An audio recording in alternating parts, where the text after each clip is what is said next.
Welcome back to County Suppliers Kitchen. Market Chef, Chef Ryan, thank you for coming down today. It's good to be here. Got to say, Ryan, this is probably one of my, I say it quite a few times, but my favourite time of the year. We've got some delicious English asparagus, and this is, as you would know, being a chef for all these years now, this is an amazing time of the year. This is one of the times of the year we all wait for.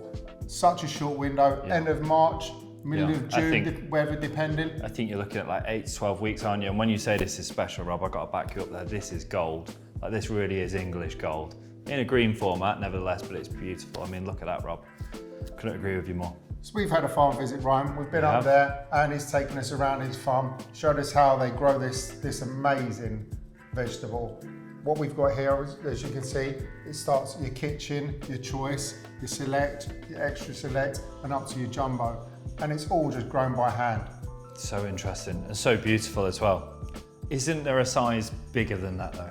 There is, but you have to ask very, very nicely if you can get that. The Aladdin's Cave one, I'll work to that. That's the secret one, and all sauce for you if you ask them very, very nicely. But this here is just, it is a summer favourite. And Ryan, what do you know more about asparagus? Well, it is one of those key ingredients, and I think, you know, from grandmas, grandpas, right down to my kids, it's just one of those great things. It's sweet, it's grassy, it's crisp, it's beautiful. You can barbecue it, now it likes a good kicking on the barbecue, really has that sweet, bitter taste. So, you know, its versatility is amazing. And what I do know is, obviously in that window that we talked about, you got an 8 to 12 week window, weather permitting. It tastes silky, watery. The flavour you get in English grass, as I like to call it, English asparagus, the snap, the sugar content, the freshness, and the small window to enjoy it can just only add to the superior level that this ingredient is. And again, just the growing, the way it shoots up, and apparently, doesn't it? The same bowl of vegetables, 10 centimetres a day this does. Excuse the pun, doesn't it shoot up, and then after the season's finished, they let it shoot up twice more until October to refertilise the ground. Is that correct? They just leave it to flower and it won't pick that patch for another 3 years. To protect the soil for a great harvest next year. You've got it, chef. Very Super clever. special. So as you know, right, we can eat this asparagus raw, or you can even cook it. I don't mind it raw, right? That crunch. It's amazing. The sound. Top to bottom. You don't get much better than that. That is just asparagus at its best. What are you cooking? So, hollandaise, eggs, protein, fats, they all work really well. Butter with asparagus. So we're gonna flip it on its head a little bit in true kind of, you know, market chef style. I'm gonna kind of go a little bit on the continent. We're gonna get a nice salsa called Salsa Romesco. Peppers, a nice little bit of sourdough, some nuts, some vinegar, some garlic. We're gonna roast it all up, blend it into a nice little dip. And also as a sweet acidity contrast, we're gonna make a leafy lemon aioli. Perfect, plain testament to how superior this ingredient is. Some nice spears, we're just gonna blanch them, toast them, dip them, and enjoy them. Ryan, that sounds incredible, mate. Let's get cooking. Let's do it.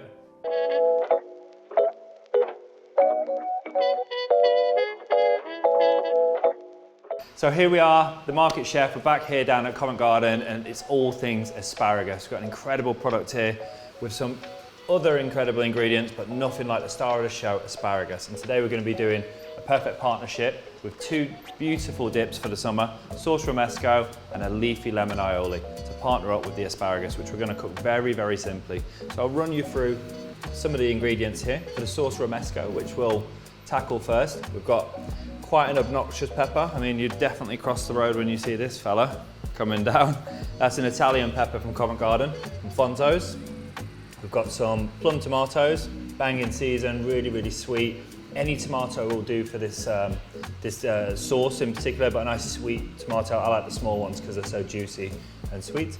We've got some hazelnuts, we've got some focaccia, we've got some shallot, garlic, red wine vinegar, olive oil, and some smoked paprika. That's going to be for the Salsa Romesco. For the aioli, which is typically a Spanish mayonnaise, we've got the leafy lemons, we've got some mustard, some oil, and some English hen's eggs. And of course, we've got the most incredible ingredient here in question, which is the English asparagus from Norfolk, Portwood. Let's get cooking. Okay, so first we want to get on with the Salsa Romesco. So for that, we need the pepper, the tomato, shallot, garlic, paprika, olive oil, but firstly a tray to put that all on. One thing I really, really love about this sauce, really passionate about, is it screams summer. It's got sweet, it's got tang, and it's just the most incredible, easy thing to do. Pepper, I'm gonna break it down. If we wanted to go all Wolverine on it and tear it with our hands, we could. Feeling like you guys want me to do that now, but just get as much of the meat off as we can. Seeds no good. And again, pepper, just tear it up, rip it in there. And the reason is we just want to get a lot of the ingredients the same size. So as it roasts with the bread, the pepper disperses its juices, the tomatoes roast, burst, juice comes out, the bread and the nuts soak up all that delicious kind of syrupy marinade that comes out and cooks really slowly without burning. So the sugars are in there, the acidity's in there, the pepper, nice big chunks, like that. Next with the tomatoes, so these have been washed, sometimes they're a little bit sandy, a little bit gritty, do just feel on them. Usually in the drier climates, the European ones. These are English, so usually greenhouse and protected from sand. So just mix those around. And the most beautiful thing about this in the recipe, I'll include my recipe. But the tomatoes will change, the size of the pepper will change. And the great thing is you roast all this up, it goes really caramelized and beautiful. And then you can adjust it at the end with the acidity, with the salt, and you can make it smooth, you can make it chunky. Today we're gonna make it very, very smooth. So we've got a nice handful of tomatoes, 1 large pepper. Then we're going to maybe 1 garlic clove. There's always a chance that the garlic clove won't cook through, so we don't want too much of that. So again, just crush it down a little bit, break it in there. 1 shallot, not typical in a Spanish Romesco recipe. I really think with the sweetness of the tomato, the savouriness of the hazelnuts, and the punchiness of the garlic, you know, who doesn't like a little bit of onion and shallot in this case? So, pop that in. And this is the most incredible sauce for asparagus. I really like that moment. Usually get asparagus this time of year with some brown butter, some hazelnuts, or a hollandaise, or a poached egg. I think this is just something a little bit different, you know, and it could be a glass of wine in the garden, throw all this together in the morning, get it roasting, and it keeps for about 7 days because it's vegetarian, vegan at that. So to make this a little bit easy, we've got some focaccia here, which the team in the studio have been enjoying this morning for breakfast. And again, just tearing a good handful or 2 of bread and break it up. We'll mix it up in a minute onto the tray. Olive oil, 3 or 4 tablespoons. Just get that all on there. Traditionally sherry vinegar, but I've got red wine vinegar here. I think it works better with the tomatoes. And again, this whole dressing's about a clash between sweet and sour, and the bread and nuts are there just to stable the party a little bit. So a small handful, or 2 to 3 tablespoons of hazelnuts, good pinch of salt, and smoked paprika. Now be careful with paprika, you can get really dull paprikas. Go for the smoked one. It's usually a little bit more charisma, a little bit more roundness, and it really is an important part of this recipe because it's a smokiness, it's a savouriness that you're looking for to marry all of those ingredients together. So I've got about 2 teaspoons in there. This is the fun part. Just mix it all up, squeeze it up, burst some of those tomatoes. Make sure it all soaks up. And again, the bread will burn if it's not mixed. So you want it to soak up all that vinegar, all that olive oil. So it's nice and soggy. Then you want to pop this on a lowish temperature between like 165, 170. I think we're set at about 170. And it's going to take a good 40 to 45 minutes. And you're just looking for nothing to be burnt, everything to be relaxed. Oven roasted tomato, sweet shallots, little kind of gnarly bits around the corner that may be on the edge of burning. It's got enough sugar in there to be able to bring that back and have a little bit of sweetness. So again, you're looking for character. Lots of raw ingredients there. They're gonna go in the oven, work their magic, and we'll see them in about 45 minutes.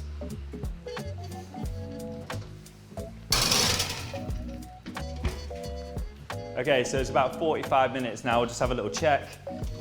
We are looking good. Oh, look at that, perfect.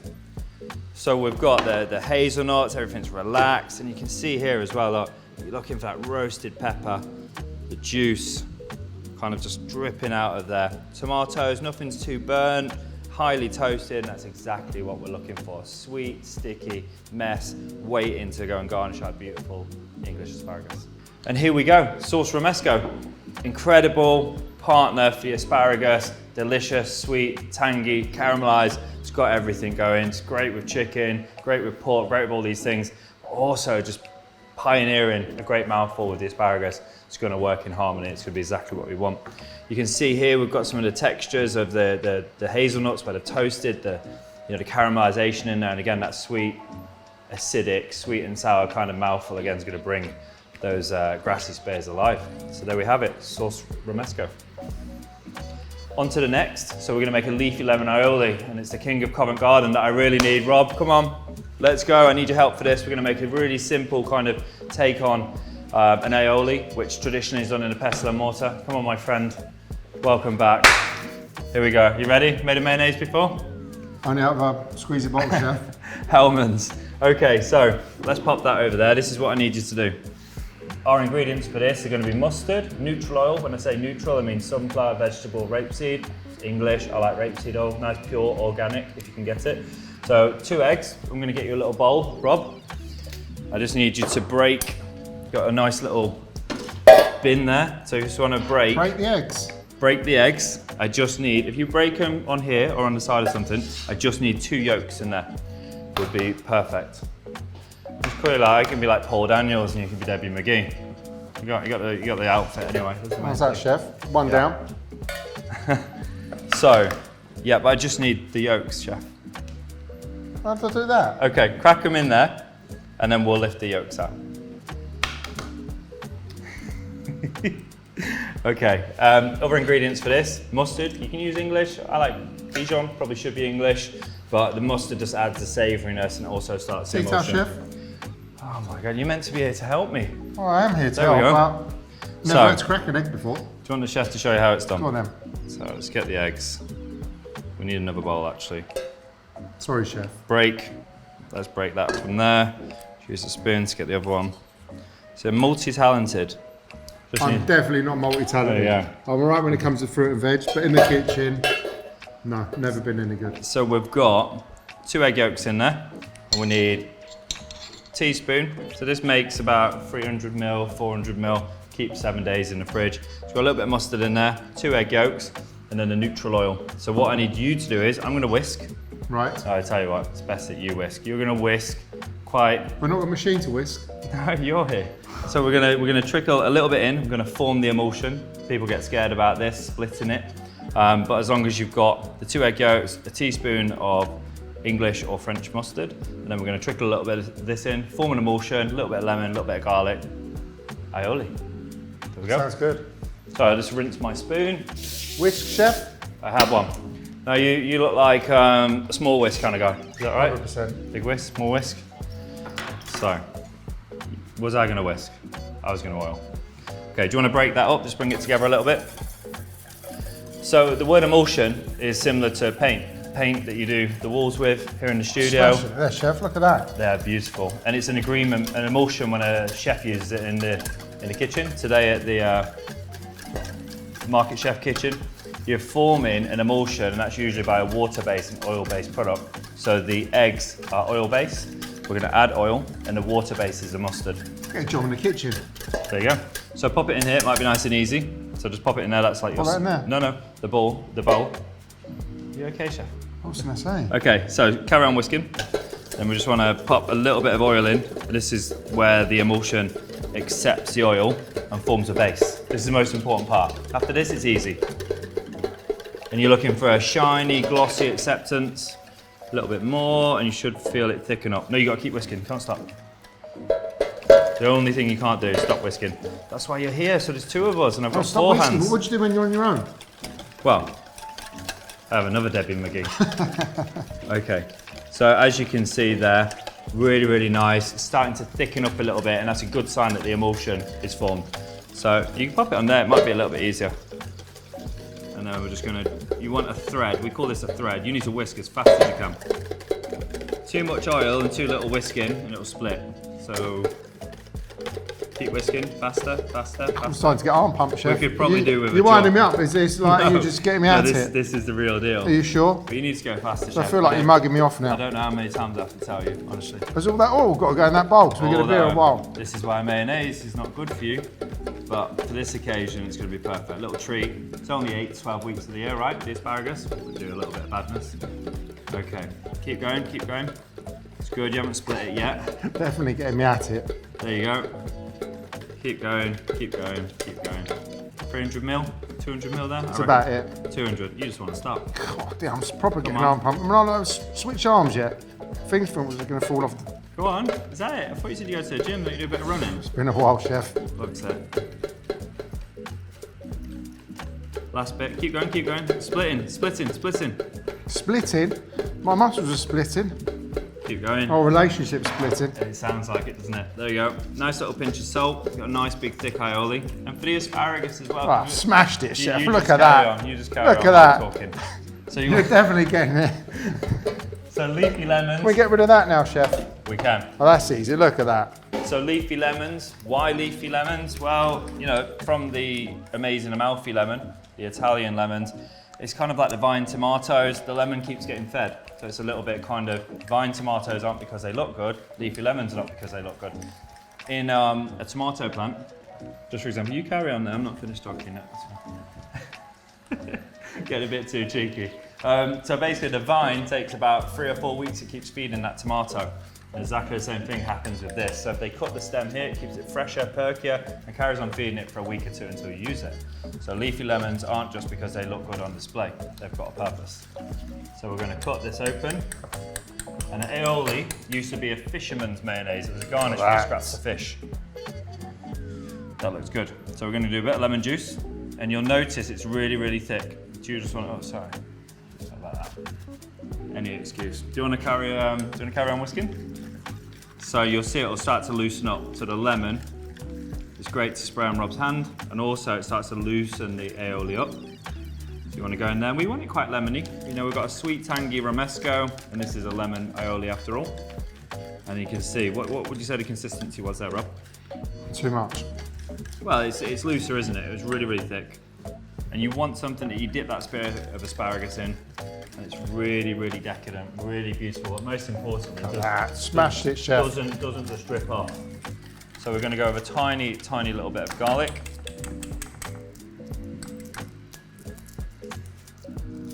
Okay, Rob, thank you very much. I'll take my whisk back, and that's it. Okay. And I'm going to call you back to taste this delicious dish very soon. Cheers, chef. Thank you very much.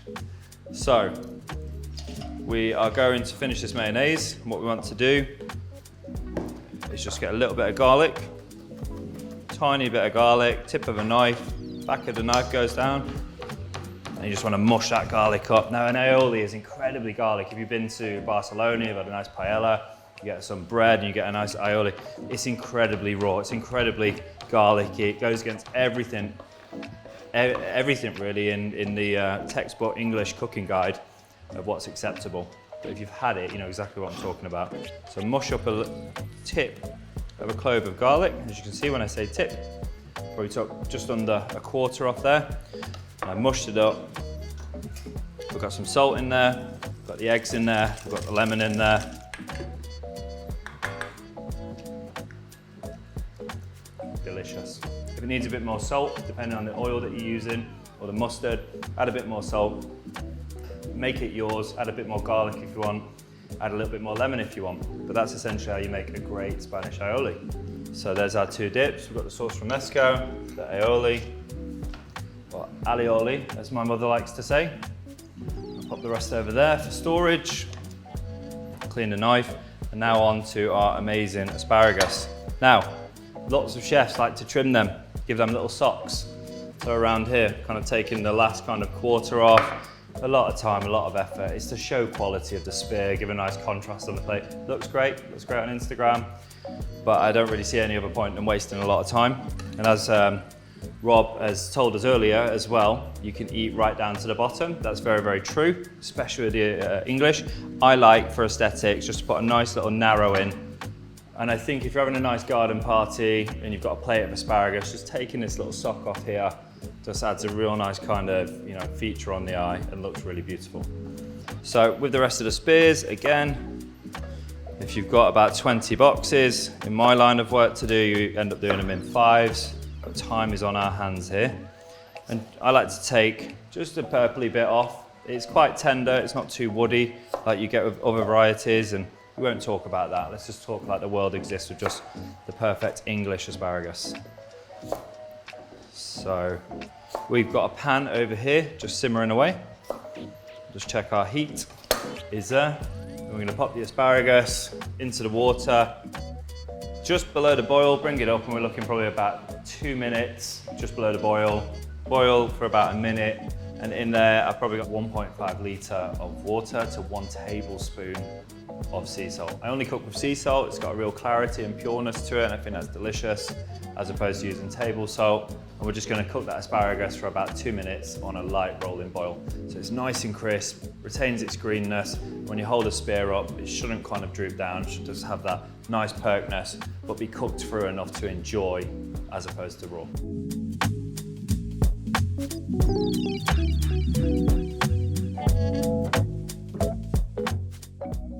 Right, Rob, it's time to plate. Come back in the kitchen, fella. You ready for this? Our favourite. For once we can agree that it's our favourite ingredient. No more whisking, no. No more whisking, exactly. So that asparagus, just take it out of here, and again, just... And how do we know when that's cooked, Ryan? Tell me. Well, we get most of this out the pan because, a minute too long, it's a bit like meat, really. The cuisson It's still got its on the full green colour, asparagus. still Yeah, looks amazing. Yeah, exactly. If you're a chef with no feeling in his fingers, you just take it straight out of the water. Straight in, no? I'm almost doing there. So let's turn that off. There we've got the English asparagus. How do you know it's cooked? Well, just feel there at the end. You've still got a nice bite, you can feel that.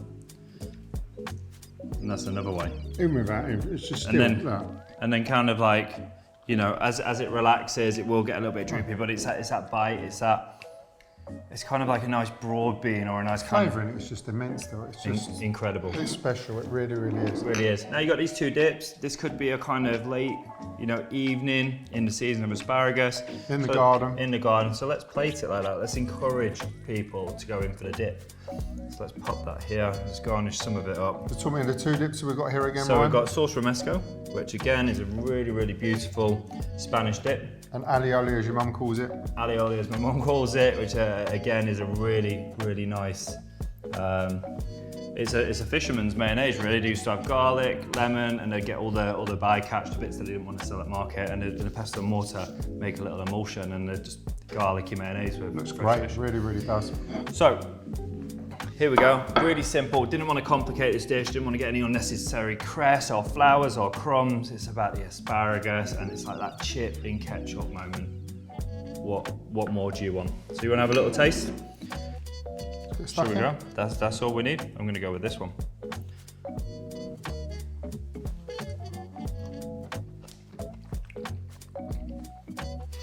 That's nice. That's good. That's really nice. You want to swap? You want to go that one? Double dip. Double dip in.